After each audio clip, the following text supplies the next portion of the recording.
heard your cries, Guggen Nation, but too much of a good thing is bad for your health. So we're only doing this once a week. Buckle up, baby. It's time for E.T.N. Brought to you by Lloyd's Construction and Consulting, providing first-class construction services on 1010XL.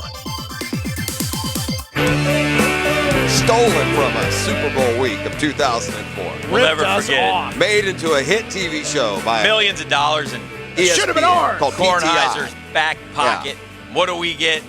They came to our town. That was our nest egg. They came to our town. They called us the capital of Waffle House. They watched Dan and I do Sports Final Television. Said, that's an interesting concept, and they still do it today. We're forced to go with E.T.N. It's hateful, On and we hate them. Tuesdays. on a Tuesday. That's all we do. And what do we get out of it? Couple shekels. Slap nothing. Nothing.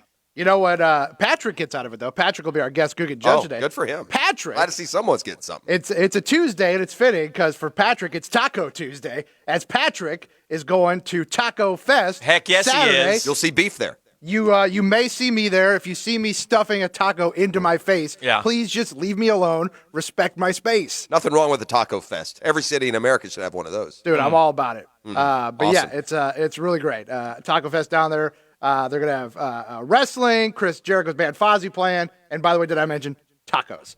Hello, Patrick. How are you? Good morning. Morning, Patrick. Patrick, you know how the game is played. You ready to roll this thing? Let's roll. All right, Patrick. Let's get it on. Let's go. Round one. Round one, Let's get it on. honoring Jeff's request, I at least Who will is not that? open. Do you know who that is? Let's get it on. Yeah. Is that Mills Lane, right? Yeah, Mills Lane. Yeah. Great Mills Lane. I was waiting for an Is answer. he still with us, Mills? I don't believe so. I don't think so. Round one, Efforting. Mills Lane. To honor Jeff's request, I at least want to open with the home run derby. Last night, Yes, he guys, is. part two, the sequel. Mills Lane, 83. Go Mills. Team USA falls to Australia last night, 0-2. Greg Popovich got a little testy with the media afterwards. What a shot. Big question about Team USA's seeming inability to beat these teams in exhibition play. I mean, the Olympics, they go to Tokyo next week, so where are we at? Where's the concern meter? Well, the concern meter's high. Listen, this isn't first off, the loss to Nigeria was bad, okay? Australia's a ranked team, and they handled the United States. So, there's a definite concern meter. We're not just rolling the ball out there. Somebody's going to have to step up and do something. Otherwise, if the question is, are we going to win gold, the answer is probably not. I mean, we've played 2 games and haven't been very good. I don't know what we're waiting on. I don't think Devin Booker, if he decides to come, is going to put him over the top. So, yeah, there's a huge concern for the US of A. Man, you want to talk about getting off scot-free. These trillionaires get off scot-free more than any athletes ever. I mean, are you kidding me? I love the security blanket they wrap themselves in of, well, we play these countries that have chemistry and together all year. Like they live in some village in the Aborigines. No, they're playing pro basketball all year, too. They've had 2 coaching changes in the last 3 months. Their best player, Ben Simmons, isn't playing. Then I got Popovich.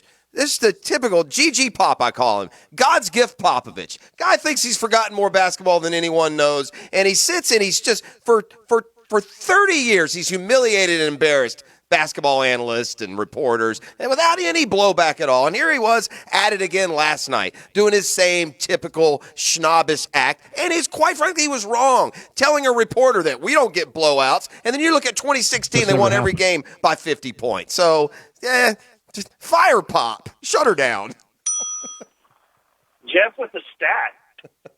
Winner Jeff. Stats. Round 2. Stats.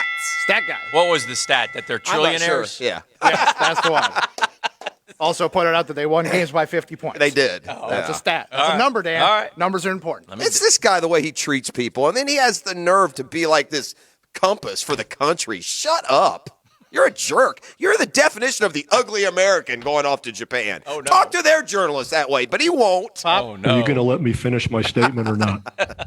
So you'll be quiet now Thank while you. I talk, and then I'll listen to you. That's him. There you go. Okay, Dad. Oh, Pop. Round 2.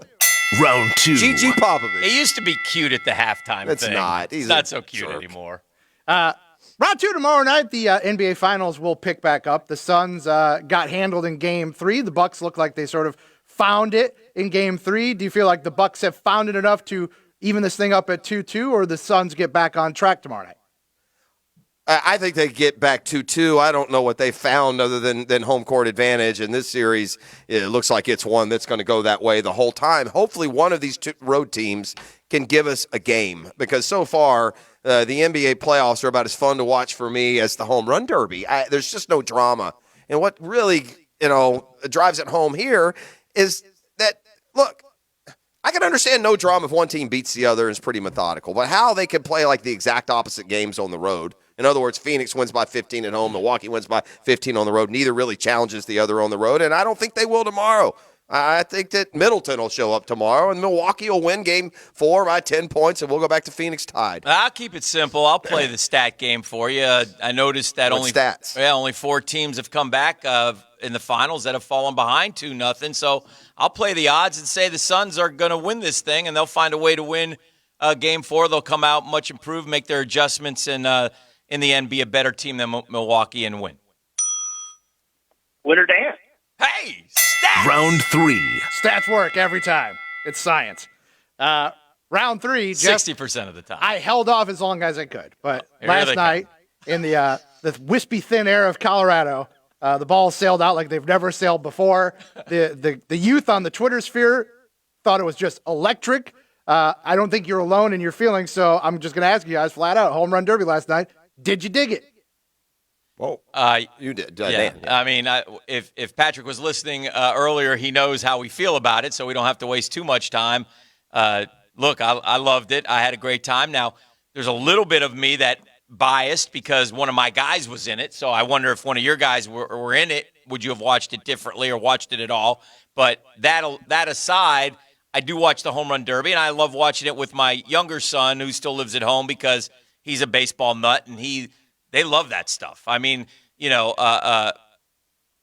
it's not easy to do. It's not easy to do, and I'll give you an example. So we went to a baseball showcase event, and basically they do the same thing. They pitch to the kids, and the kids hit baseballs, and they're in a park with big league dimensions, and there's probably, 60, 70 kids, and guys ain't hitting the ball out of that park. So at the age of 16 and 15, now it's a little bit different, but I enjoyed it. I love the whole pomp, pageantry, and I think it's good for the game.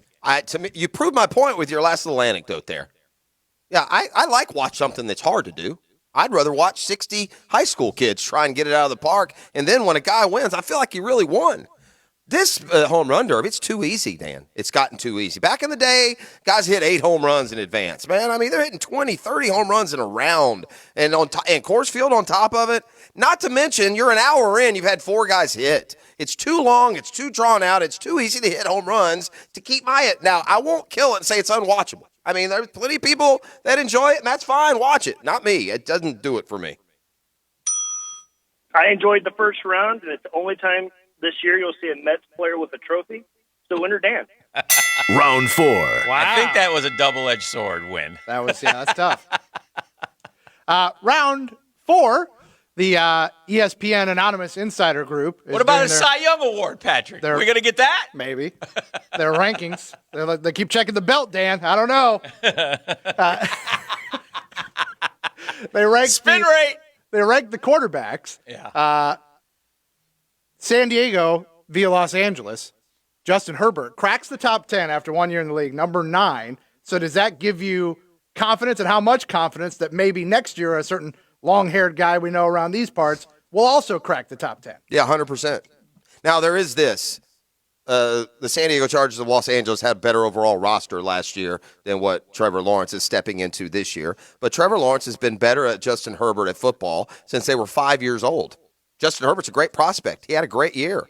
But, yeah, I think that there are some conclusions to be drawn there. And also some conclusions to go along with Herbert and Josh Allen and this new iteration of what today's modern quarterback is. And he's a big, tall guy who ultimately will become stronger in Trevor Lawrence's case, who can make plays with his legs if he has to and who can throw out of the pocket. So, yeah, I do think it's a good harbinger for what Trevor Lawrence can be.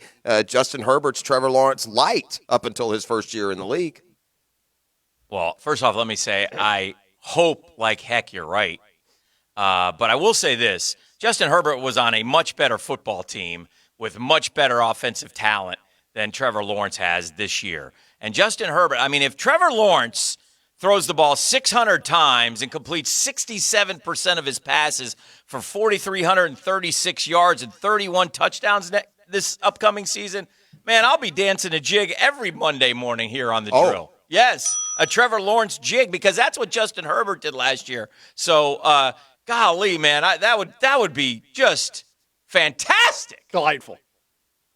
Dan went over his time. Winner Jeff. Oh, no. Whoa. Wow. Oh, Robert's Rules of Order in play. Round 5. Strict. Patrick It's is almost contempt of court. earmuffs, Wow. kids. Patrick is a hard ass. Round 5. Oh, boy. Lastly, not to belabor a point, but we had late last week. We were hyped up for the fight. The fight ended up being a disappointment.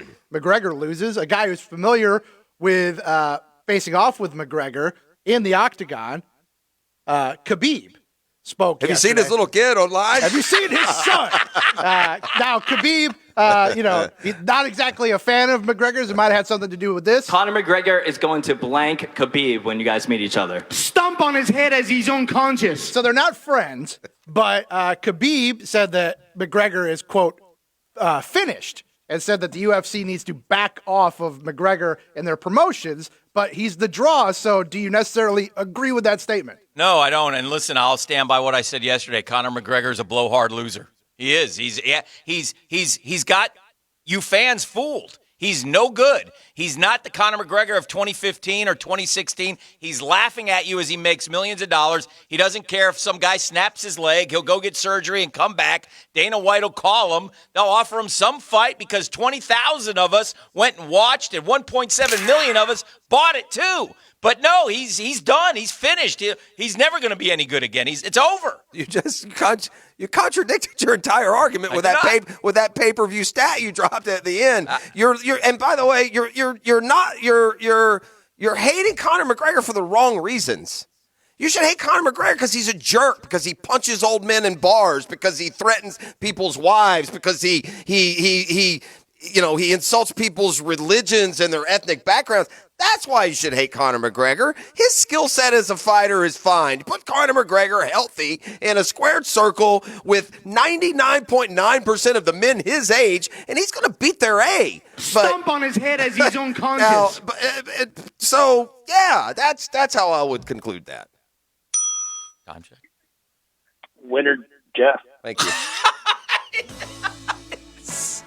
Patrick, that shots on me was Patrick. The worst. Patrick, I'm going to judging let you performance go, in the history so you don't have to listen of to E.T.N. Patrick. He's the Greg Patrick, Popovich I hope of E.T.N. You Patrick. go to taco night Saturday. No, I'm not going to let you listen to this, Patrick. Somebody put some hot sauce on. I'm going to hang up for I you, hope Patrick. your esophagus burns. You don't have to listen to and this. You're never able to talk this is again, mean-spirited Patrick. nonsense. You're never able to this is a guy discuss hates Conor or McGregor. say Listen to one more thing. Listen to the him. rest of your life, Conor Patrick. McGregor of Sports You should Talk be Radio. banned from talking ever again, Patrick. You What? said winner did, Jeff. You're gonna stomp on his head? Leave him unconscious? Yes. You big bully. And you. Leave him alone. You. It's another win's what that is, Dan Hicken. This is another win. This is Patrick.